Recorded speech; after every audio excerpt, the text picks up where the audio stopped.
耶！大家好，早上好。We're going to talk about China today. But what I didn't bank on was that there are quite a few China experts sitting here. 那要献丑了。But the lucky thing is that I've always wanted to do this talk from the perspective of a newbie in China. We've just started really working intensively in China starting 2 years ago. And I wanted to share my experience on how, as someone who has been working and educated in the West and in Hong Kong for a very long time, how was our experience in approaching China and what was our stories in that journey. So it is important in this case I want to share a bit of context on my background. Just right around when the Polar Book was first published, I graduated from HCI, the HCI Master Program from Stanford. And incidentally, it was a dot-com boom. My first job was, the title of my first job was Information Architect. And I worked through multiple internet consulting companies for a few years in San Francisco. That is probably at the time with the creation of IA and the booming of the industry is probably one of the most exciting places in the world for the industry. Then I also moved to Yahoo and worked for a year or so before moving back to Hong Kong. But all this time, I've been working on user-centered design. This was what I was taught. I'm a homegrown designer. This is my 19th year in the industry. And this whole time, I've been working with the user-centered design process. And similarly with that, I also bring that back to Hong Kong. When I first moved back to Hong Kong, there wasn't much of UX. Nobody knew what it was 15 years ago. And I've seen it grew from zero to a very active industry now. I worked through CSL, which is mobile. I took user-centered design through Philips Design and also working at Isobar now. So a big part of my career so far has been adapting. I see it as a theme in these 18, 19 years of adapting this very central user-centered design process to multiple companies, multiple projects, multiple clients, different technologies. I've taken it from command line to GUI, to mobile, to touch screens, to AR, VR now. So this whole time we've been adapting this very central and core technology to our industry in different environments. So understandably, when the chance 2 years ago came up for us to look at China, I went, no big deal. We've been adapting this for so many years. It's just another adaptation. And I was quite wrong. It was quite a learning curve, and I'd like to share that experience with you today. And before we jump in, one of the key things that I'm going to be talking about today is cultural adaptation. This is a form of adaptation, and I'm going to borrow a story from Disney, an example from Disney, to illustrate it. So this is Zootopia, the movie from Disney. It's a movie where you have all these animals walking around like humans and doing all the human things. But they have a scene where they have these animals as news anchors, and they're reporting the news. And of course, Zootopia was released in the US, and in the US, when it's released, this scene looks like this. It's a moose and a cheetah. The movie is also released in Australia. It's also released globally. Can I have a guess from the audience on what was changed to culturally adapt to Australia? Shout it out. What did they do to adapt to Australia? Kangaroo. Okay, any other guesses? Not kangaroo. Good one, koala. So they changed it to a tiny koala. And then it's also released in China as well. What did they do in China? It's an easy one. Panda. Exactly. So this was Disney's attempt in cultural adaptation. Very cliche, direct, and probably quite brainless adaptation, just slapping a panda on for China. But this is what I'd like to share today. It's my experience in putting on this panda suit in China. And I hope it's as simple and as easy as putting on a panda suit, but it wasn't. It was quite an experience this past few years. Now, 10 years ago, the iPhone came about, and it put user experience on the world map.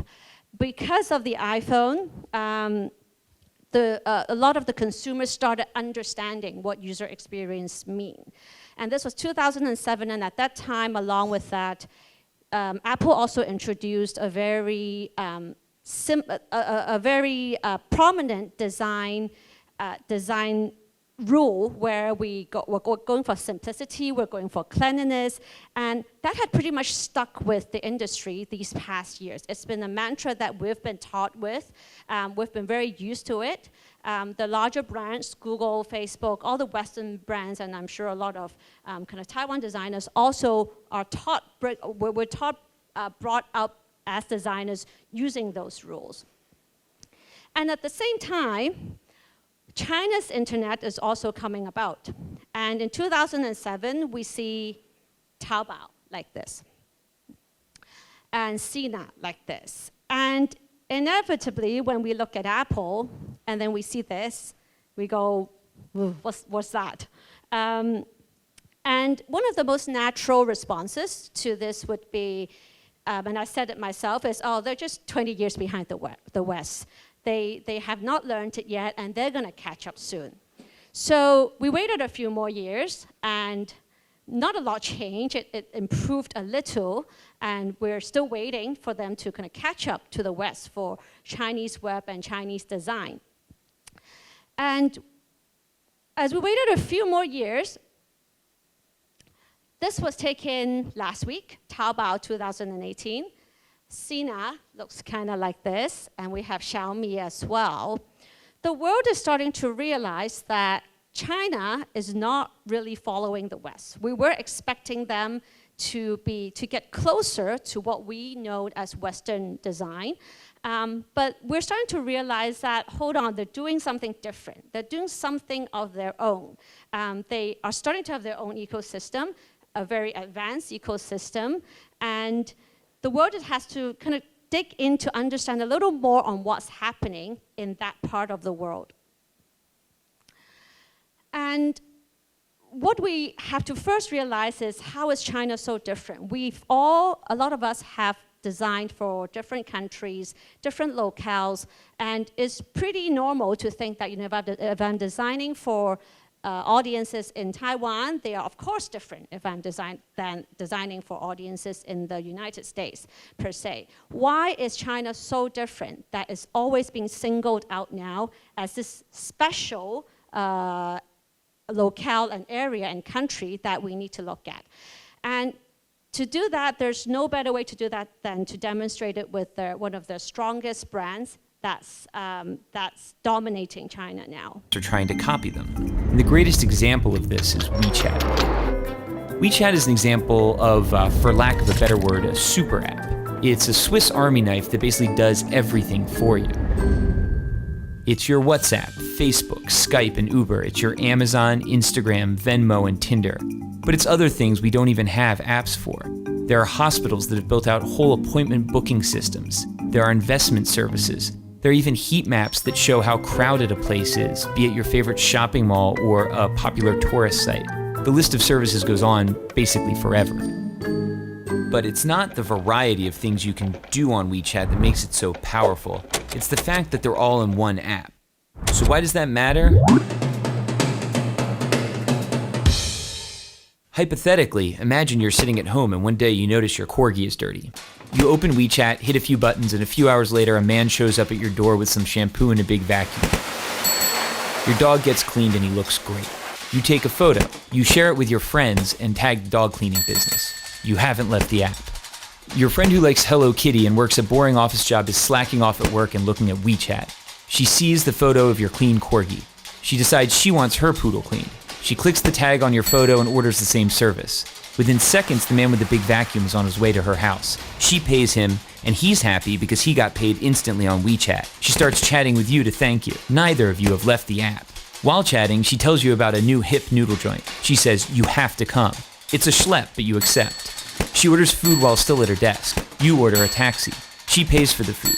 On the way to her house, the man with the big vacuum invests the money he earned from both of you into a wealth management product that's probably a little too risky. Neither of you nor the man with the big vacuum have left the app. Both of you arrive and the app tells the kitchen you're there. Your WeChat profile photo pops up on the wall. It's an old photo from the year you had that weird part in your hair. Of course she makes a comment. Your food is served. You notice your meat is a bit overcooked, so you snap a photo and post a disparaging restaurant review. You're already on your phone and you remember you still owe your friend money because she paid. You transfer her money. Neither of you, the man with the big vacuum, nor the restaurant have left the app. At the restaurant, there are no menus, there are no waiters, there is no cashier. There is only WeChat.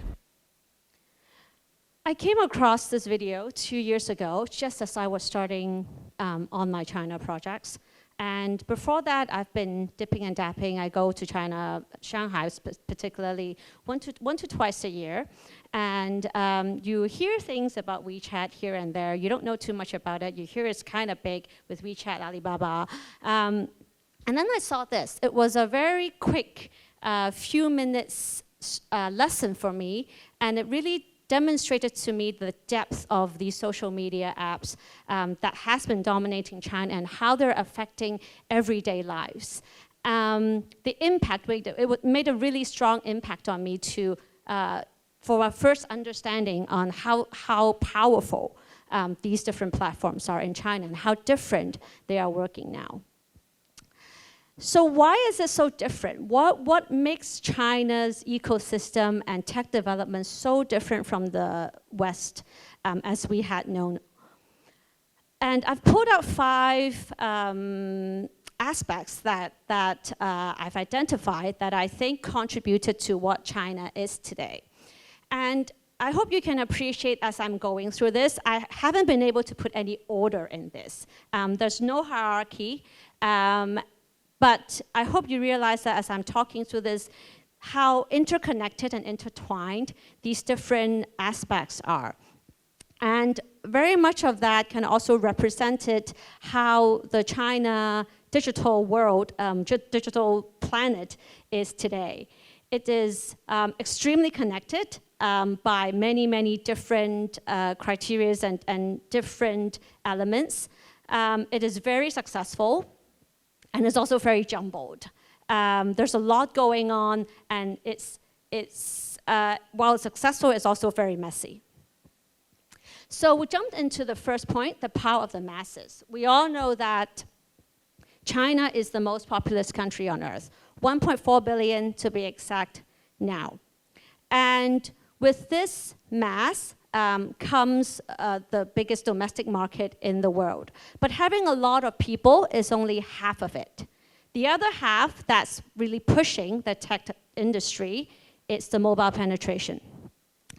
The mobile penetration is, depending on where you're looking, and at what time you look, is already at 80 to 90%. All numbers are pointing to anything upwards of 80. So if you have this combination of having many, many people, and also a lot of these people and your internet users being on social network, you see you have this connectedness where you have these very quick tech adoptions. As technology came out, it gets picked up really quickly and gets spread out really quickly by the mass number of people, the mass number of users that you have. And that's one of the key driving factors of how China tech has been spreading so quickly and getting adopted so successfully in the country.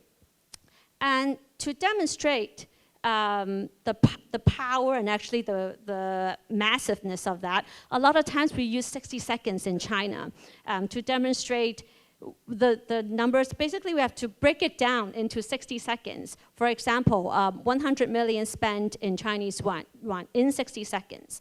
This should be 2016 or 17 numbers. 26 billion WeChat messages delivered in 60 seconds. And this puts huge pressure on China businesses because if you look at this, every if you're 60 seconds slow in delivering that next feature and in making that improvement available for your users, this is what you're missing out on as a business. And businesses are under such huge pressure to deliver in really, really quick speed, new improvements and new features so that the users will be kept satisfied. That is kind of the competitive nature of the Chinese tech business now. And to support that, we go to point 2, micro-innovations. Micro-innovations is a term coined by Taiwanese Li Kai-fu, who is a past Google executive before, but he's should be residing in Beijing now with a Chinese incubator. When he first used this, he was actually defending Chinese tech companies when they're accused of copying. He said that the Chinese company still needs to micro-innovate and improve upon what they're developing to succeed. Now, this term had moved further from that now. It is an innovation methodology brought about specifically by China. It describes kind of evolutionary approach that is different from the from the West at a very mass level. And what it is describing these, where Chinese businesses, when they're developing these technology, they're not looking for the next big thing.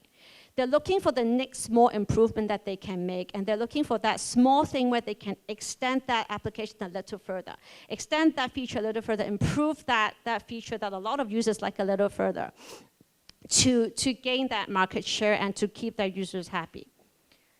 And WeChat, of course, is another example is a very prominent example of that. From chat, they've moved to voice chat, to extending into payment, and then from payment, all bets are off. You have bill payment, investment, you can call taxis, you have group buying. So I can go on forever for all these features that they're adding on. And to support this type of development, there is a kind of a special type of craft that the Chinese is employing. Many leading internet companies in China, such as Alipay, Tencent, Baidu, they are employing hundreds of designers, trying to crank out nearly every permutation of possible design before quantitatively testing out. So they'll throw this design out en masse, and they get feedback really quickly in terms of quantitative feedback, and that tells them exactly what their users like and what their users don't like. The traditional approaches that we are used to in terms of research is we look at more traditional forms of user research. We look at 6 to 8 people, we go interview them, and we get more in-depth. And it's not to say that this doesn't work. It's just that in China, they're using another way to try to gather these user data. The Chinese companies are not just pushing out the features faster. They're also understanding that they need to go to the consumers to find out what they like. They're using a different way of doing it, and the slant obviously is to the quantitative data a lot more. And here, of course, the goal is data-driven improvements where we want to turn data into information and information into insight. And the Chinese tech companies have become so adept at playing around with data and gathering this data and using these data to input into the next move. Mobile is another, of course, a very big aspect of the China world. Unlike the Western counterpart, China didn't really have to move from PC. In the West, the past 2-3 years, we've been talking about responsive design. Now, from responsive design, we've moved to mobile first. For China, they've always been mobile native. They had never had to move from PC because of a big part of the population in China still lives in the rural areas where land had not been traditionally available. And also of the fact that larger screens traditionally are more luxurious and more expensive, where they have the countryside population not as able to afford those larger screens.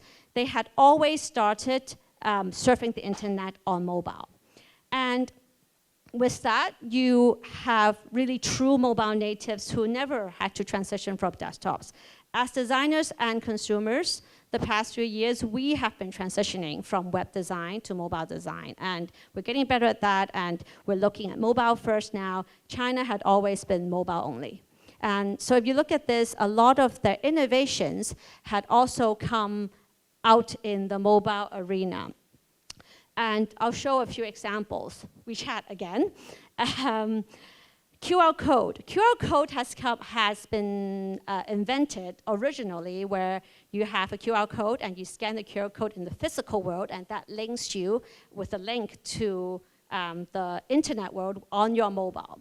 And one of the biggest kind of change and switch in QR codes that China did was that they used QR code as a login device. I thought, for the longest time, I thought it was the weirdest thing on why you would be scanning a QR code on your desktop. The way they're using it now is that when you want to log into WeChat web, you use your phone, and then you scan the QR code, and that logs you into the web. And even at that time, when you're using the chat on web, this is also just a temporary screen. You will not get all your history here. It just kind of gets you through this temporary use of the desktop. And we are working with China teams. There's basically no emails. It's all WeChat. So we see PDFs, meeting minutes, documents, all sent via work groups. And when we need to have those documents onto the PC, one of the ways that WeChat has created was to have a document transfer item on the chat. So from my work group, I transfer it to my document transfer item so I can access it via my desktop. So you see all these kind of little quirky processes that the Chinese will have to go through to get things established. But it's these different intricacies and differences that we need to be aware of when we're working in China. And that also helps us kind of understand how important and how central mobile is to their lives. The firewall, the Great Firewall, the next point is China's closed environment. Most of us will know that China had wrapped their technology world in a Great Firewall, where Google, Facebook, Twitter, WhatsApp, YouTube, all of these larger Western brands cannot enter. So you cannot access this from within the wall. One of the strongest criticism of this is that this stifles innovation and creativity. And I think if we look at the larger, the big three brands, Baidu, Alibaba, and Tencent, their innovation and creativity that has been coming out of China, that already kind of disproves that point. And another misunderstanding that you will see stemming from that comment is that most of the West didn't understand that this wall is adjustable. It's tall in some places, is almost non-existent in others. It's tall at some times and it's shorter at other times. The Chinese government is perfectly happy to ease restrictions in some areas like IT hubs like Shanghai, where they have the more educated, they have the ruling elite, and they're happy to ease restrictions for these people to get access to the outside world. First is in places like Xinjiang, where you have probably the less educated, but also in places where you have more political instability, these walls will tend to be higher and more strict. So with that, while they were blocking out the core competitions, basically, for and protecting the three large tech companies, the three tech giants, from needing to compete with these outside brands. With this wall, what they've essentially done is that they have mostly restricted the Chinese consumers to choosing between amongst the three tech giants, where you still have that competition going on within the borders, but then their technology companies does not really have to worry about the dilution of market share by the Google, by the Facebook of the outside world. Which means that if you look at the Chinese tech environment today, you see that these Chinese customers have happily stayed within the borders and chose Chinese homegrown tech companies as their choices when they need to use technology. And that also really helped fuel the development of these tech companies, help push them forward. And if I have to choose, mobile payment would probably be one of the largest and most important development that had pushed the Chinese tech environment along. Again, unlike the Western world, the Chinese never ever took up credit cards. Just as little as 5 years ago, cash is still everything in China. You can only use cash for purchase. You can only use cash for any kind of consumer activities in China. We have stories where in Hong Kong, probably 5-6 years ago, where you have mainland Chinese coming down with suitcases of cash buying houses. And that has completely flipped in the past 2-3 years after Tencent and Alipay has come up. And with the advent of mobile payment, of course, you have extension to a lot of related functionality, such as peer-to-peer transfer. You have investments, but you also have things like calling taxis, and anything that's related to consuming and payment that we can dream of is possible with the strong adoption of mobile payments.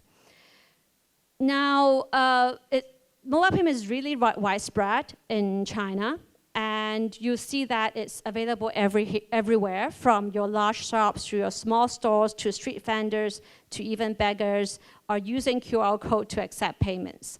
And of course, that is much more attractive to the younger generation.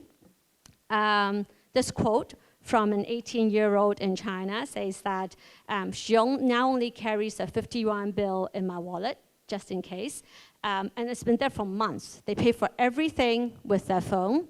Her friends do that. They don't have to worry about being robbed. It's more hygienic. And she's saying that the notes were filthy. So it's interesting to see how that attitude towards cash has become.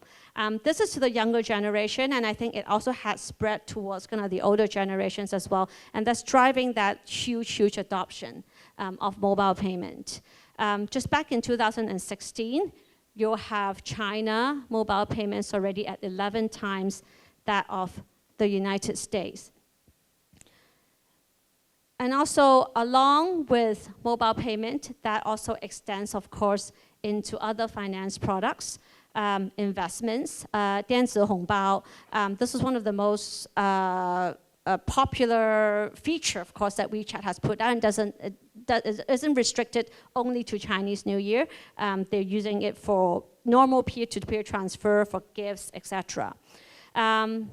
And microloans is also another very interesting extension that had come out of WeChat. With all that user information, user payment information, and financial information that Tencent has hold on to their users, they are actually better equipped than your normal credit agencies to give out loans. So they're equipped they are ready to give out loans in as little as 30 seconds now. You can apply for loans online, and with Tencent looking through your credit data and your history that a big part of which that they own, they can already assess whether they can give you a loan and at what rates. Now, by this time, I think most of you should be suspecting that I don't really work for Isobar, and WeChat paid me to come do a shameless plug on how powerful their app is. But I do work for Isobar, and actually, incidentally, I also, by whatever forces of nature, I rode into the conference this morning with 2 Alibaba colleagues this morning.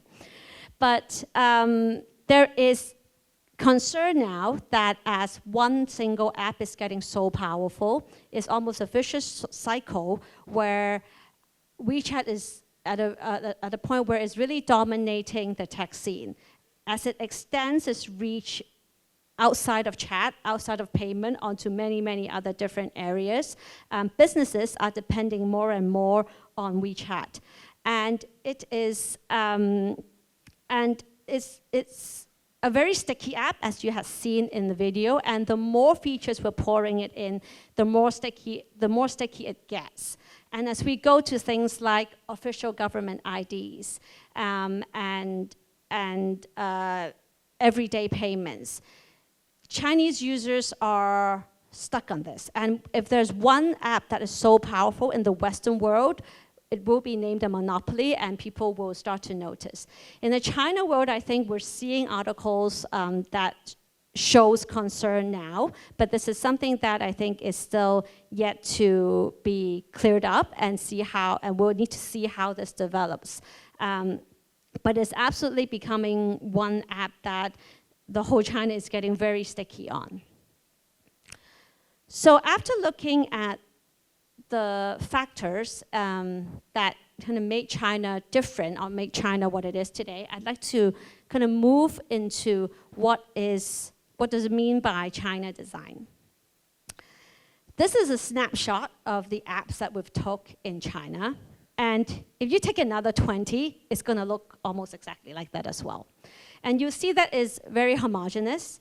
As we're designing for apps in China, they're not very adventurous in testing out other styles. When working within China, we found that looking at these references are important because that lets us understand what the users in China are used to in terms of design, and they like things that are familiar. And if you look at these, you also see that they like designs that are much more direct, is very action-driven.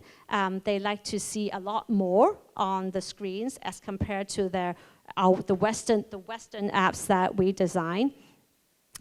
And to kind of illustrate that to one of the clients, we tried mapping it out in a spectrum. And this is by no means a good to bad spectrum. It is a different spectrum where at one end, you have kind of most of the apps that you think the more successful in China. And with this are more the utility apps.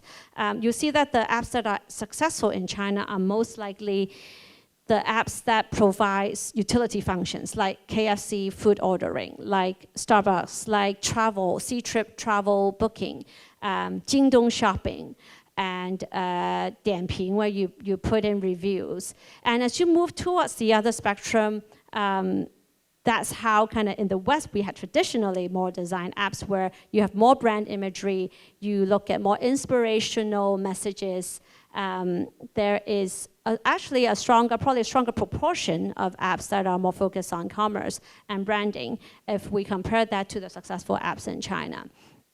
So that is an interesting concept to kind of get in mind on kind of what that difference is and how we adapt to the different the Chinese designs. Then we're not kind of restricted to circles. I think one of the things that we can also realize is that as we're adapting, we can also think about kind of breaking out a bit. How far do we break out is kind of up to the discretion of the designer and of the client. We do, I think, as we look at more original designs, we do want to try to break out, but what is that balance in terms of what your users are more used to, what you think the Chinese consumer or your target audience can accept, versus how much of that branding and imagery and of that design element you want to bring in to the design. And of course, we cannot go 3 slides without WeChat. As we're designing apps and web pages and everything, one important strategy to look at is also, do we do web pages? Do we do mobile websites anymore? When within the sticky app, you have your official accounts, you have mini apps that where you can complete purchases now. And increasingly, we're seeing that this stickiness it's flowing through, is grabbing a lot of the web users as well, because as you're chatting on WeChat or as you're looking at official accounts, of course you link directly to the mini app to do your purchase. Why would you still open up a separate web browser on your phone to shop over outside of the WeChat app? So this is something that we struggle with. I think that's something that businesses and also in general developers struggle with outside of WeChat, is how do we look at this balance of building something outside of WeChat or to grab users while most of your users are within this very, very big and sticky ecosystem. So that's a point to kind of consider. So a bit of kind of how of working in China. Getting back to the basics, because China is so different, we do want to understand more about our Chinese users. And as we're talking about qualitative and quantitative research, of course, there's these two ways of approaching research. And we had already said in earlier slides that China is quite a bit more slanting towards the quantitative. And that's partially because they have such a mass number. How do you interview users for a population of 1.4 billion? And we try to tackle that. As one of the projects, we do want to do this qualitative. We have our client, an English learning company, that wanted to grow the e-commerce capabilities and wanted to look at in depth at what users think about the subject. So we approached this qualitative study of 1.4 billion people this way. You'll find that the tiered city system is one where it's quite heavily used in China in different aspects. So China tiered their cities in terms of multiple factors, economic factors, political factors. And at tier 1, you have the Shanghai, Beijing, Guangzhou, Tianjin, and Chongqing. And you have then smaller cities moving down.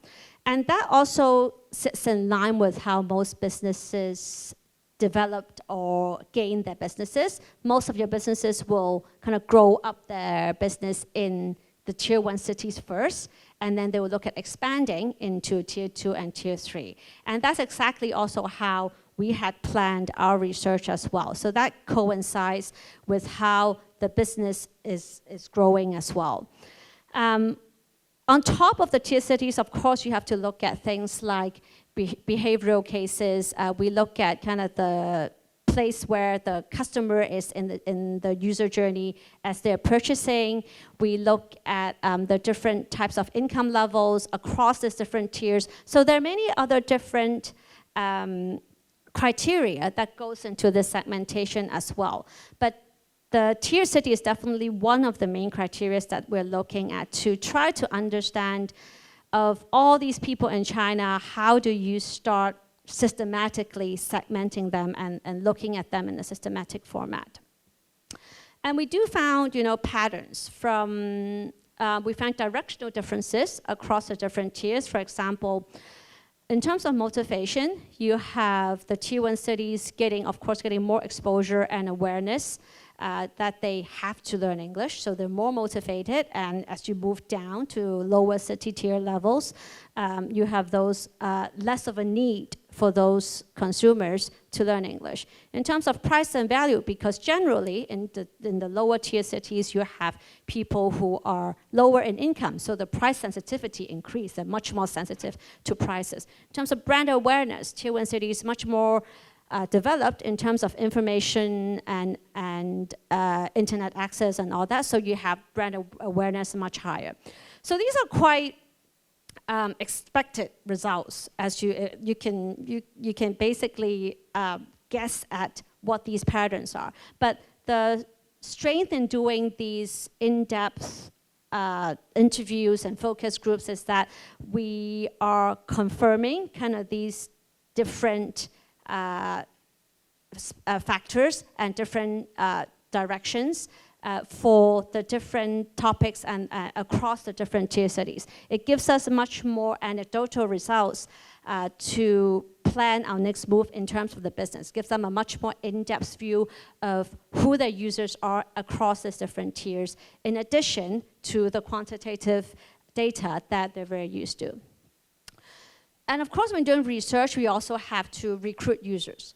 This is an interesting topic in China, because when we first got into China, we were always wary. We've heard stories where you say, if in the West, actually, when we recruit users, what we do is we will hire a recruiting agency and we'll say, you know, we will pay $500 an hour, and if you can get people of this certain segmentation and this criteria for us, and we'll get users in Hong Kong that way.